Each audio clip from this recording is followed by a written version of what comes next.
Okay, so here I am back again, and this is just me. Jacob is still out. Well, he's recovering from vacation.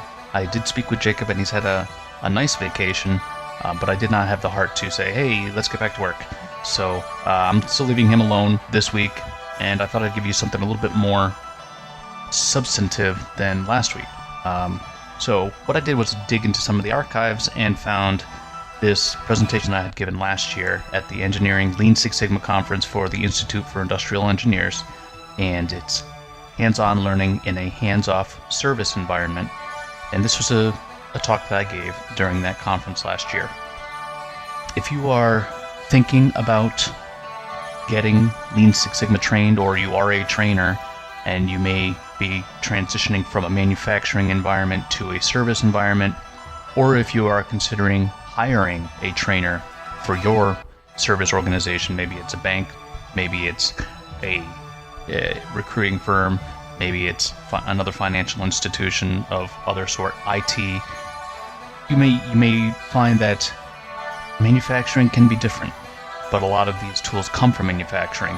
This is also true in healthcare, and this is part of the divide that is created when we try to improve new industries with tools generated from old industries. It's not that they're invalid, it's that it's a little bit harder to make the connection. And in my take in this presentation, it's up to the trainer to come to the student rather than training in the same old way and expect the student to come to you. So I hope you enjoy this. If you want to get a copy of the PDF, there's a link in the show notes so that you can get a copy of the PDF of the presentation. Right now on the podcast, it'll just be the audio. And I'm probably going to put this up on YouTube, so I'll also include a link in the website to YouTube, okay? So, here we go. I hope you enjoy. Hands-on learning in a hands-off service environment.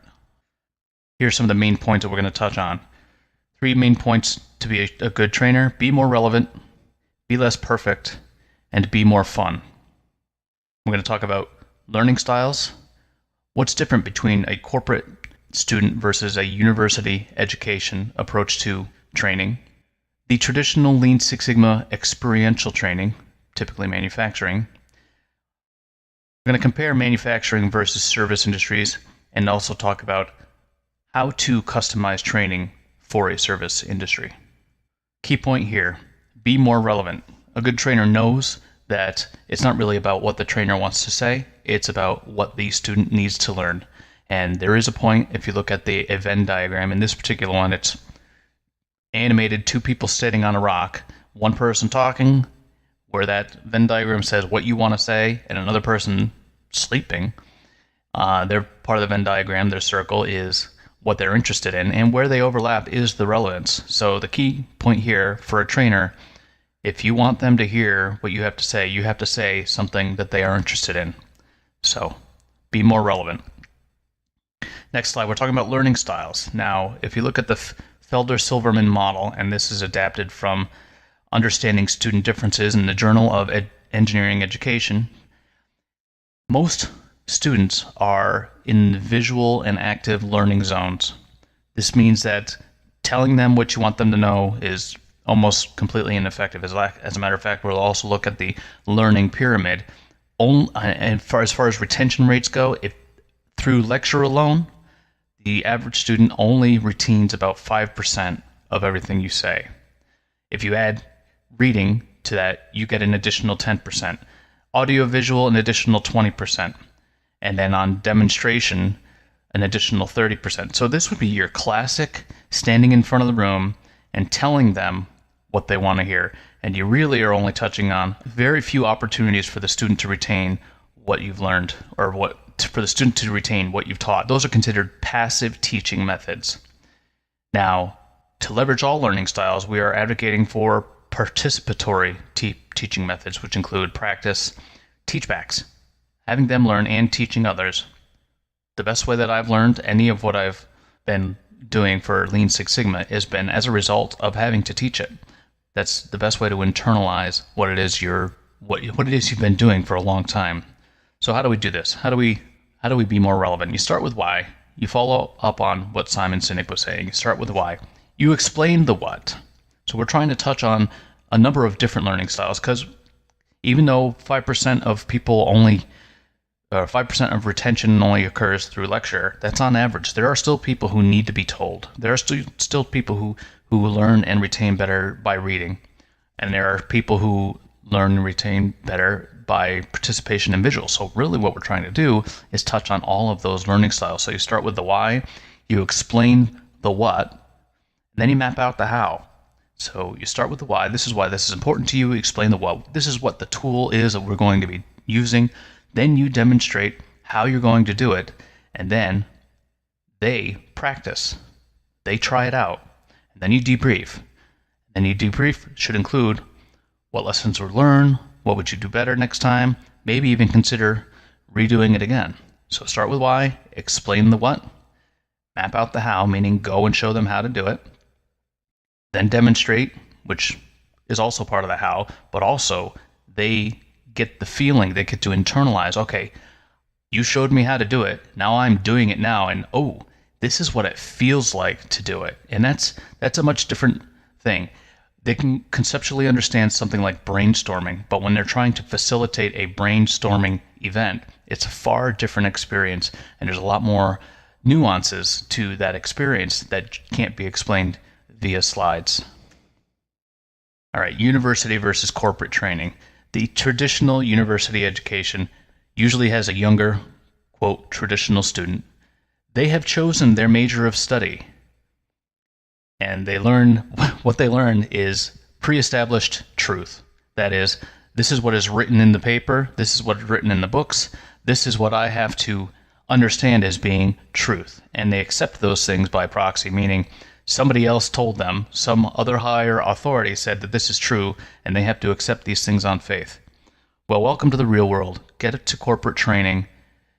The experienced professionals are non-traditional students, meaning most of them have been out of the traditional education system for a long, long time. Many of them as high as 20 to 30 years. You may be teaching them something that's outside of their expertise, meaning they didn't choose this. This is something that the corporate environment is putting on them. Okay, so not all students in the class are willing participants. They will challenge existing, quote, truths. They don't accept so many things on faith anymore because they have experiential learning. They need to be a little bit more convinced that what you're about to show them will be of benefit to them. So they accept by show me. So this is part of why demonstration is important and why the traditional university education approach of lecture will not work. So let's talk about experiential training versus pure lecture. I did have a student.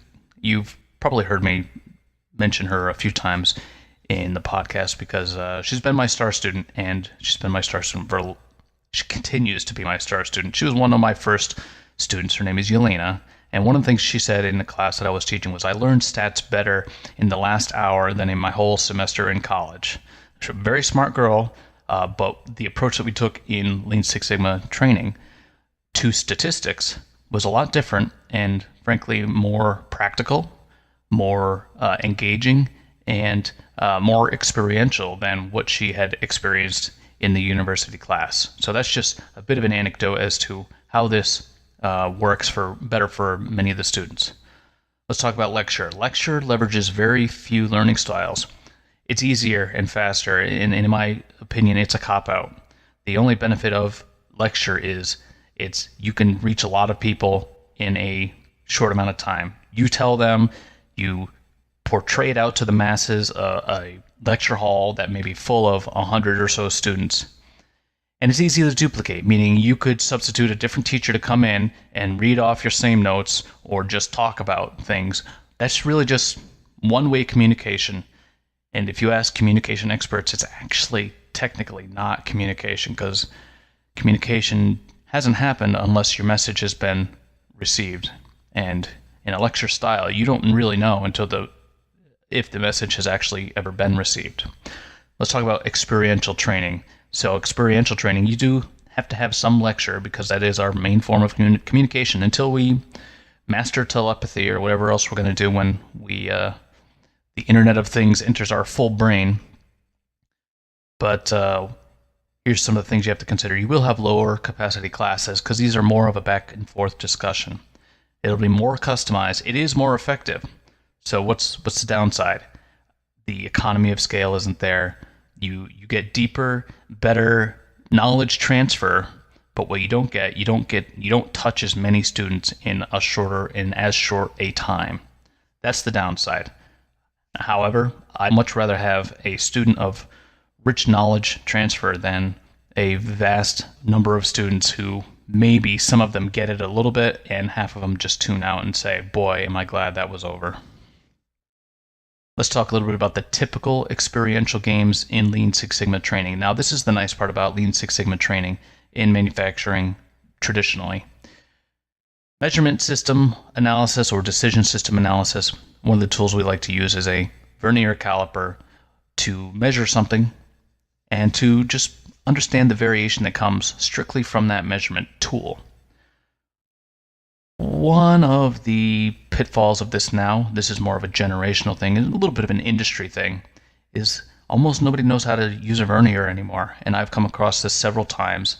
I've actually had to give additional instructions to classes. Here's how you read a vernier scale, especially in the chemistry industry. So even moving into chemistry industry from, say, an automotive industry, there are still some things in the training that that are harder to leverage. It's not cut and paste.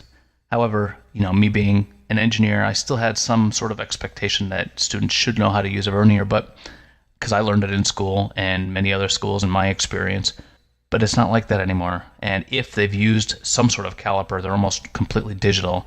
The vernier scale is going away. Unfortunately, it's becoming a lost art. So I still hope it sticks around. It's much more robust, and for a good gauge reader, I'd say it's more reliable and more precise. However, we're trying to reach a whole different group now. Good versus bad M&Ms, some sort of inspection. So it's not uncommon to bring, it doesn't matter if it's M&Ms or something else, something that you can test visually, whether it's good or bad. We'll do a attribute agreement analysis. So these are team games that the students engage with. They interact with each other. They're doing the work. They're engaging visually, kinesthetically, actively. They're engaging their touches, and they're having fun. They're laughing through it. So they actually are immersed in this learning. And I guess one of the tricks here is maybe they don't exactly know they're learning, but they are through the experience. It doesn't feel like learning because it's different than the ways they used to learn.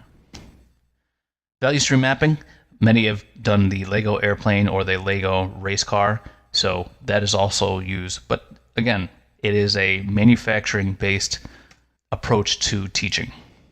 Then there's the design of experiments, and the catapult is my favorite. It's fun. It can mimic a production process or a production machine. Also, there is the paper helicopter. People create paper and they modify the paper in order to vary the different inputs for that.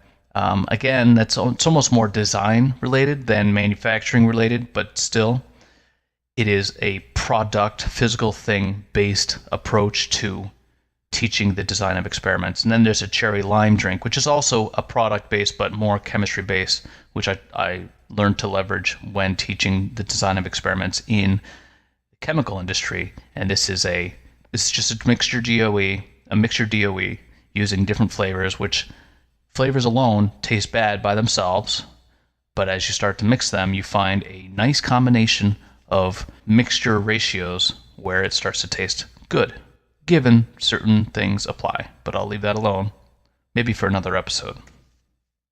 Okay, so this is the funny part. So imagine I've taken all those tools and I said, okay, we're going to teach Lean Six Sigma to a banker. We're going to teach Lean Six Sigma, and I pull out a caliper, I pull out a paper helicopter, and it's like, awesome. Now you know how to fly a paper helicopter, and you know how to use statistics in order to figure out the best possible paper helicopter. Hello, how's this relevant? In this slide it says, so now I can fly a paper helicopter. How is this relevant? Guess what? You haven't come close enough to the student. It may seem obvious to the trainer how these things can apply to a service industry which has invisible products moving through an invisible value stream map or value stream that most people don't recognize is there, and they only really know their part. There's the only thing physical that they interact with is a computer. So think about that. How is this relevant? Conceptually, it's relevant, but you haven't reached that point as a trainer yet. So let's talk about Lean Six Sigma relevance to service is no different. Lean Six Sigma is relevant to service. So let me be clear about that. In manufacturing and service, they're both run by processes. They're both run by people who are highly intelligent. In these industries, everybody is firefighting.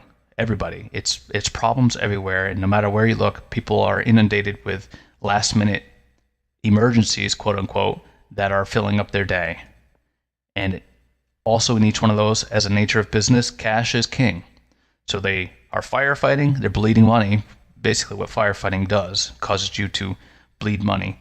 Or, sorry, that is the symptom of bleeding money. The firefighting is trying to plug up the holes where your company is bleeding money. So here, one of the mistakes that trainers might make is assuming that people in the service organization are of actually lower intelligence than a manufacturing organization, because they're sitting up there and they're saying, wow, these guys just aren't getting it. This place is full of dummies. And that's just not the case. It's just we come from a completely different paradigm. And that's what I try to show on the next slide. So Lean Six Sigma readiness in service is different. The applicability is the same, but they are not ready yet. You are listening to E6S Methods Podcast, brought to you by E6S Industries. Join us on our website at www.e6s-methods.com. Journey through success. Did you know E6S Industries delivers custom training? We'll customize a program to meet your unique continuous improvement needs. We're also experienced keynote and motivational speakers to professional organizations and universities. Contact us on our website, www.e6s-methods.com, and let us help you chart your journey through success. Most of us who have gone into manufacturing or have come from an engineering background, we've actually been trained on this type of thinking for much, much longer. So consider in manufacturing, many of us were already process-oriented. If we weren't coming out of school, we were in our first few, say, internships where we were on a manufacturing floor. Math and technical. Many of our backgrounds are mathematical and technical. We follow the data. We've already been taught, okay, we don't know what's going on. We need to analyze the data. And we also recognize that there are many possible solutions. Partial credit. Partial credit is how I got through college. I can say that I graduated college technically by never having the right answer. But I was close enough. I was close enough to get credit. I was close enough to demonstrate that I understood the philosophy and the principles, but maybe my math was off or something. So in manufacturing, coming in through engineering, we didn't have to settle for perfection. We learned that progress is what's important. However, in service, more outcome-oriented. Many have come through business and humanities, accept many things on faith, and were told they had to follow the rules. Some of these people came through regulatory, say like accounting. Accounting has standard rules. They don't bend the rules. They don't just follow the data. They follow the rules. And there is one right answer. That's what they're taught. They're taught to find the one right answer, usually a multiple choice exam where they didn't have to exercise any analysis of data to do it, but they had to find the one right answer that another professor or test maker was looking for. So it is a very different paradigm. And if we look at there's an image in the presentation that shows how a trainer needs to come closer to this paradigm. There is a lot more levers in manufacturing that allow them to absorb Lean Six Sigma into their culture, into their thought process. However, that leverage is not there naturally in a service environment. So as a trainer, you need to go closer. You need to move the fulcrum closer to the service environment, closer so that you can leverage their skills. So how do we do that? Again, be more relevant. The trainer is a subject matter expert. If a trainer is a good trainer, they'll understand how to use these tools, not just in manufacturing. If they cannot put away the catapult and be more creative and create a design of experiment in a service-oriented environment, then they don't understand the tools well enough. So understand that. Design of experiment, I've designed experiments for using simulations with fast food ordering times, impulse coffee search, or a website user experience. Also could be called conjoint analysis, which is it's the same principle but usually leveraged in the marketing and product development area. So put away the old tools of manufacturing. They're not relevant anymore. Start to get creative and think about what your students actually need. So in this presentation that I gave, I talked about a simulation I had done, and I demonstrated it with the group as well a little bit. So here's the scenario. You are strategizing your online presence to promote your coffee shop to capture impulse coffee drinkers. Run a DOE to test the time to locate your shop in a web search. So here's how it went. There was a few search terms, and there was variation in the search terms. Search for coffee nearby me, and you had specific search engines, whether or not you were on your telephone or whether or not you were on your desktop computer. All those things were different inputs into the design of experiment that created variation in how long it took to find a specific address. So I gave them the address, gave them the search term to look, then the clock started, and I was able to measure the variation in how long it took each participant to find this correct address, as well as how this was impacted by whether or not you were on your phone, whether or not you were using Google versus Yahoo, how many characters the search terms were. Yeah, those were the basic ones. So in this next slide, some statistical analysis and coming out of Minitab, you could see which factors had the largest effect on the time it took for you to find your specific address. So if I was a coffee shop owner, what would I need to do to ensure that my coffee shop is the one that's found impulsively in the fewest possible characters? I'd need to leverage Google. I'd try to go after people who are on their phone. So this is just a small demonstration. Now, I will say, for those who are experienced in design of experiments, especially in the manufacturing industry, you look at this, just like, that's kind of hokey. And I kind of agree. I mean, I created it, so I feel emotionally tied to it. I kind of agree, but I tried it. I tried it in the classroom, and it works. They got it. I mean, really, if you stand back, you're like, well, why would I want to be a coffee shop owner and care about this impulse? Well, I don't know. Are you marketing? Are you a small business owner? This is not much different than A/B testing. It's just multi-factor. That's the difference between this and what might be an A/B test. There's also opportunity to examine the noise, because there's a lot of noise factors in this. So in the DOE simulation, we did look at the variation between different participants, because different participants had different phone types, different participants had different settings on their phones. It depended on whether or not you were running through Wi-Fi or running through 3G or 4G or the wireless network, the telephone network. So it really did, there was noise and variation that you could capture. Autocorrect, room lighting actually varied this as well. Some parts of the room, and I did this on purpose, some parts of the room were dimmer and some parts of the room were brighter, but also I also varied the color in the magic marker that was used to write it down. So sometimes more time was taken because it was harder to read the search terms. And the point of this is these were all noise that was introduced into the DOE to create opportunity to discuss learning points, to discuss variation that happens in a real DOE. So that brings us to the next point, be less perfect.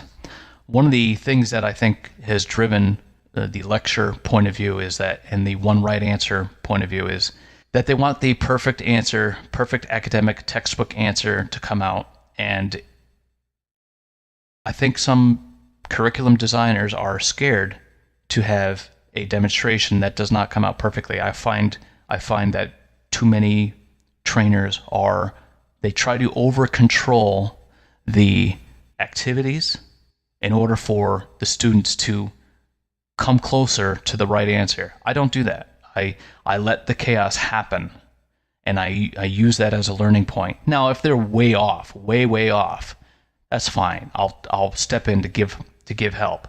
But mostly, I'm not concerned about whether or not they come to the exact right answer or the close right answer, because that's not how a DOE works. A DOE is messy. I'm trying to have them experience what it's like to run a DOE. I'm not trying to give them the experience of what it's like to have the right answer. Because in a real DOE, they're going to have to fight to get closer to that right answer. And you may not have the exact right answer at the time, but you have enough learning to get closer to that right answer. So let's talk about imperfection provides clarity. There are benefits of perfection. It's clean, predictable, and predictable results. Black and white, one correct answer, easy. However, the benefits of imperfection, their natural teaching moments arise, it mimics the real world, and allows for progress over pure correctness. Now that's really the point. So a trainer needs to be able to capitalize on those natural teaching moments that arise, okay? And you talk about it as a class. What did you learn from this? What would you do better? What sources of variation did you notice throughout this exercise? Those are all real, and those should be capitalized. Those are more, I can't say more. I was going to say more valuable than the actual tool you're teaching, but technically, if you weren't teaching the tool, the natural teaching moment wouldn't have come up. So it's almost equally as valuable as the tool itself. The natural teaching moments are what's important. So let's talk about how would we alter to be more relevant to the service environment. This is another one. So no longer looking at good and bad M&Ms. I'm looking at call center. Call centers have calls coming in. Every operator needs to make a choice of the kind of call that call is about. So in some other simulations, we have scripts. We have different people analyzing those scripts. We're talking. We're keeping time. We're looking at, okay, what kind of call was this? And the caller, whoever was listening, would make an indication. Oh, this was a billing question. Okay. Then we analyze that for attribute agreement. How many of our callers agreed that this was a billing question? And then we can look at that variation in Minitab analysis, do attribute agreement on that. So I don't have to count M&Ms. I don't have to measure things with a vernier caliper. I can do things that are more relevant to the service industry, like classifying questions, like trouble ticket type, like time on hold, like variance in budget versus actual, or any other issue with credit between your customer and you. There are all kinds of errors going on in companies, maybe even just talking about KPIs and metrics, all kinds of errors that happen as a result of people making different choices while still having the same information in front of them. That is what the attribute agreement analysis is trying to help you understand, and that is completely relevant to the service industry, but certainly doesn't seem relevant if what you're doing is counting good and bad M&Ms or measuring the size of something with a vernier caliper. All right, field trip. Nobody says the learning has to happen inside the classroom. So in my trainings, when appropriate, or should I say, when not completely inappropriate, we get up and go. You can learn a lot by going to a retail store. We go to a coffee shop. Value stream mapping. You can understand how to do a value stream map by watching how a process proceeds through any service line. Could be Subway, McDonald's, Starbucks, any one of those, any place at all, really. You can look for waste. You can do an exercise on the 8 wastes by watching how people work in these service organizations. Oh, that looks like waste. That looks like waste. Also, in the context of customer experience, you can do it with customer journey mapping. Nobody says you have to only control the inside environment. Go to the outside environment. Go to what's real. Go to Gemba. Do a field trip. There are internal things that you can do, some internal transactional games and simulations. So rather than using the Lego car or Lego airplane, which I still don't understand, some trainers are doing, even in a service environment, you don't have to. we're pushing paper all over the place within these companies. So there is the Move It Courier simulation, which is pretty common. It allows you to do value stream mapping, control charts, and you can do decision system analysis and attribute agreement. So there are a number of learning lessons just in that one simulation that you can pull apart. And that doesn't include team dynamics. Team dynamics is one that I always pull out of these. Okay, how did it feel to run through? You're doing brainstorming, you're doing all of these value-added flow analysis. You're actually looking at this entire simulation and trying to improve it. And all kinds of things come out as a result of this. You don't need to make it perfect. It's actually, and you don't need to try to make it imperfect. It's just going to happen. And you need to learn how to deal with the learning points there. And be more fun. Now, it naturally arises when you are doing things that are more experiential. People make mistakes. Oh, they realize they made a mistake, and they laugh it off. They start to have wall form. Now, sometimes, if there's a lot of pressure, sometimes some negative emotions come out. That can happen. You just got to learn to deal with it. And it's actually a natural learning point. If there is conflict within the teams, some trainers like to break it up. I like them to work it out for themselves, because this could happen on a team. This will happen on a team if we don't correctly balance the team, if we don't correctly develop a team or allow a team to develop. It's all part of the well, people call it storming, but I call it norming. This is all part of, okay, this is where we are trying to figure out how we can fit and work together. Now, if it gets violent, that's a different story. There's a different problem. But most importantly, most often I should say, it doesn't get to that point. It's just people's egos being threatened, and they need to learn how to deal with that. There's actually no room in egos when you're trying to fix a company, in my opinion. But that's just me. So be more fun, and we do like to make it competitive, meaning within the group, within the team, make it a game. Hack the learning. So make it a competition, team versus team, or team versus some record. They want to do well, especially with this Move It type of simulation. They have felt they are in a failure situation. They are not meeting the needs of the customer. And if you put a goal out there, say, okay, now you need to do this within such and such a time, they may even look at that and say, that's not possible. But if you say, the record for this is such and such a time, then they say, what? And then they get more creative. They start to figure out what they can do and what they don't need to do within the value stream.